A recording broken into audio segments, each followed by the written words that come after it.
So, have you ever heard those stories? The ones about people seeing these figures when they're in an altered state of consciousness. And I'm not talking about just fuzzy, random hallucinations. Nope. We're talking about structured, consistent encounters with beings that seem, well, intelligent. In this explainer, we are going to dive deep into one of the most stubborn mysteries in all of neuroscience, the Kabouter Enigma. Okay, before we get into the science and the folklore, let's just sit with how incredibly weird this all is. I mean, just read this firsthand account. It just perfectly captures the bizarre, reality-bending nature of these experiences. You see, it's not just about seeing things that aren't there. It's like the very fabric of reality itself starts to dissolve and then just reassembles itself in the most baffling ways imaginable. All right, so what are we actually talking about here? These experiences are so consistent, they've actually been given a name, the Kabouter phenomenon. And it's a real puzzle, one that sits right at the intersection of psychology, neuroscience, and even ancient folklore. Now, what makes this whole thing so compelling is that it isn't random. The reason researchers are so fascinated is the appearance of beings that seem to have their own intelligence, their own agency. These aren't just characters in a dream.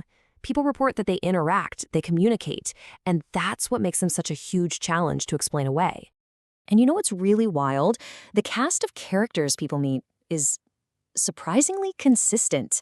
I mean, from the famous machine elves to these mischievous little gnomes and jesters, the reports are just so similar no matter who you ask or where they're from.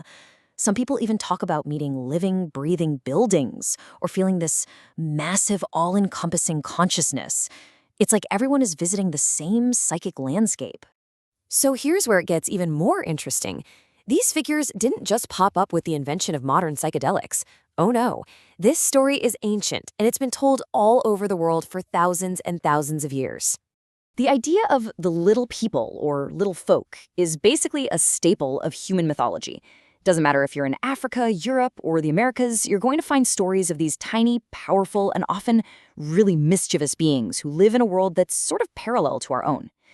This really suggests we're not just seeing random visions, but maybe tapping into a very, very old and deep-seated part of the human story. And this idea has a truly global reach. In Zulu folklore, you've got the abattoir, who can only be seen by a select few. The Metis people of North America tell stories of the Mama Kwasassak, these tiny rock painters who can bring you good luck. And of course, in Scotland, you have brownies, these helpful but kind of tricky spirits that live in your house. The similarities are just too numerous to be a coincidence. And when you put them side by side, it's kind of uncanny. The mischief and playfulness you read about in folklore, that's totally mirrored in the mocking, prankish behavior of these psychedelic jesters. The role of ancient spirits as teachers is echoed in modern reports of these beings delivering these profound cosmic insights. And they both show up in these in-between spaces, the liminal zones of myth or the altered states of our own consciousness. So if these figures are showing up in ancient myths and modern trip reports, where in the world are they coming from? Well, one of the most powerful explanations actually comes from psychology. It suggests that the blueprint for these beings, it might already be built into the human mind. And this brings us to a really cool idea, archetypes. This was pioneered by Carl Jung, and you can kind of think of them as the basic operating system of our psyche. These universal patterns like the hero, the mother, and most importantly for us, the trickster. These aren't things we learn. Jung believes these are patterns we are all born with. Right, the trickster, or the jester. This is a key player here.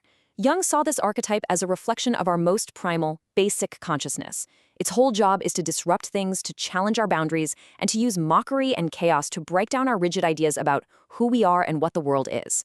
It's called a wounded wounder, because it kind of heals us through disruption. Okay, so check this out. This chart maps out a really fascinating psychological journey, a path toward becoming a more integrated person. Look at the flow here. It starts with this rigid, controlling ego, the king, which, if you're not careful, can lead to fragmentation and paranoia. But then, in comes the trickster, the kabouter, and its whole job is to shatter that ego with humor and chaos. And the goal? The goal is to reach this state of integrated wholeness, the emperor, where you have true agency over your reality. It's a model for some profound personal growth, with the kabouter acting as the essential, disruptive catalyst that makes it all happen. Okay, that's the psychological why. But now let's shift gears. Let's talk about the neurological how. I mean, if these archetypes are just lying dormant in our minds, what is the actual biological process that brings them to life so vividly? So, neuroscientists actually have a model for this. It goes something like this.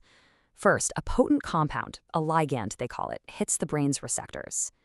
This causes the default mode network, which is basically the part of your brain that runs your sense of self, to quiet way, way down. With that network offline, the brain's normal filters just relax. And into that wide open, unfiltered space, these deep archetypal patterns can just burst forth into your awareness as fully formed entities. But why do we see beings? Like specifically, why sentient beings? Well, part of the answer might be in this really cool evolutionary survival mechanism called HADE. That stands for the Hyperactive Agency Detection Device. And it's basically a built-in reflex in our brains to see intention, agency, and even faces in totally random patterns. This explains it perfectly. Think about it from an evolutionary perspective. It was always, always safer to mistake a rustling bush for a tiger than to mistake a tiger for a rustling bush. Our brains are literally hardwired to assume there's a who behind the what. So when our internal sensory data goes all chaotic, HHAD might just be kicking in and doing its job, turning all that noise into a who. So is that it? Is that the whole story? Can we just chalk up these incredibly profound experiences to a mix of old archetypes and an evolutionary reflex? Well, this leads us to what's called an ontological riddle, a question about the very nature of reality itself. Is this all just a brain glitch, or is there something more going on? And this really brings us to the core dilemma, the central mystery. On one hand, you've got the neat, tidy neurological explanation. Our brain's agency detection system is just projecting beings onto the random noise created by a psychedelic. But on the other hand, you have countless people who are absolutely adamant that they are meeting genuinely independent, non-human intelligences, citizens from another dimension or reality. Now, to try and get past just pure speculation, researchers have actually come up with some criteria to evaluate these encounters. Like, do the entities surprise you? Do they tell you things you couldn't possibly have known? Do they communicate in weird ways, like through a visible geometric language? And does their world feel stable and consistent while you're there? The more times you answer yes, the harder it becomes to just dismiss the whole thing as a trick of the mind. But wait, there's a third possibility that kind of reframes the entire debate: analytic idealism. This is a philosophy that suggests that consciousness isn't something the brain produces. Instead, it says that consciousness is the fundamental fabric of reality. In this view, our individual minds are like little temporary whirlpools in one vast universal stream of consciousness. This famous paradoxical quote from the researcher Jacques Vallée just captures this idea perfectly. The experience is absolutely real. The meaning, the interaction, the information you get, it's all real. But the entity itself might not exist in the same way a table or a chair exists. It's real, but it's not necessarily physical. And the implication here is, well, it's profound. If this is true, then the brain isn't a generator of consciousness at all. It's more like a receiver or a reality simulator. Its job is to filter the infinite data of this universal consciousness down into a manageable reality that helps us survive. So altered states, then, might be like getting a little peek behind the dashboard of that simulator, and maybe even interacting with the deeper mechanics or other little whirlpools in that universal stream. Which leaves us right here with the ultimate question. Are these kabouters simply a feature of our brain's evolved software? Are they messengers from the deepest, most ancient parts of our own psyche? Or, just maybe, are they a brief, baffling, mind-bending glimpse into a reality that is far larger and far, far stranger than our everyday consciousness ever allows us to see?